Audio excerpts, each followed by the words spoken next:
In the city, you depend upon someone else to supply you with ample water that is supposed to be safe to use.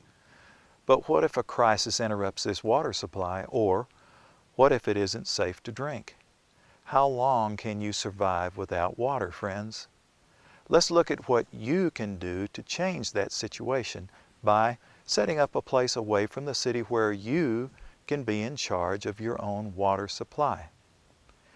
Water probably is the most important physical feature that you can look for on land.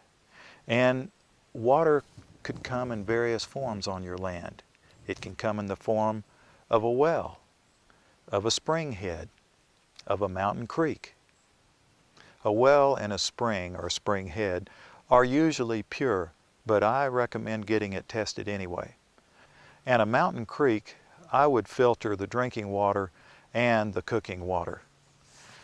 Let's look at the ideal setup, and that would be a system that would deliver pressurized water to your cabin or home without using power. There are several possibilities I'd like to look at. The first is called the gravity flow system.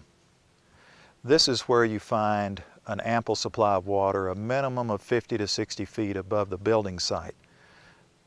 Remember this rule: for every 2 feet that you go up in elevation looking for water, you're going to wind up with approximately 1 pound of water pressure. So, if you find an ample supply of water around 60 feet above the building site, you're going to wind up with approximately 30 pounds of water pressure in your house. Now, to me, this is the best system that you can have, because there's virtually nothing mechanical in it, nothing to go wrong.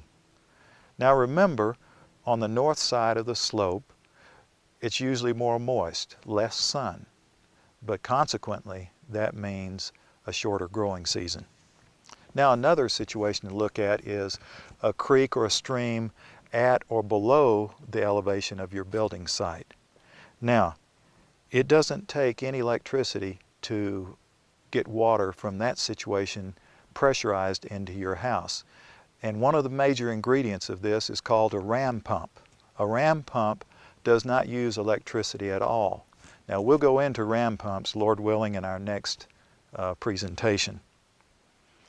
Now, remember, any surface water, any springs or creeks that you have, be sure and check them during the driest time of the year, especially if they're a small stream or creek.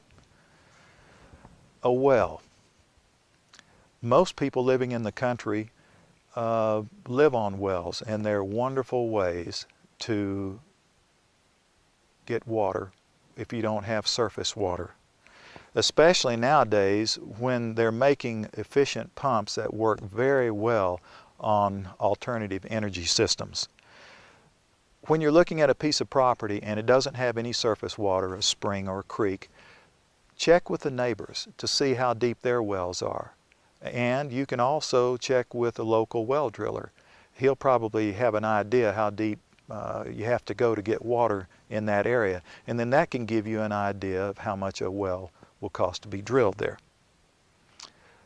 Friends, there are many possibilities that we can run into. Every piece of land is different.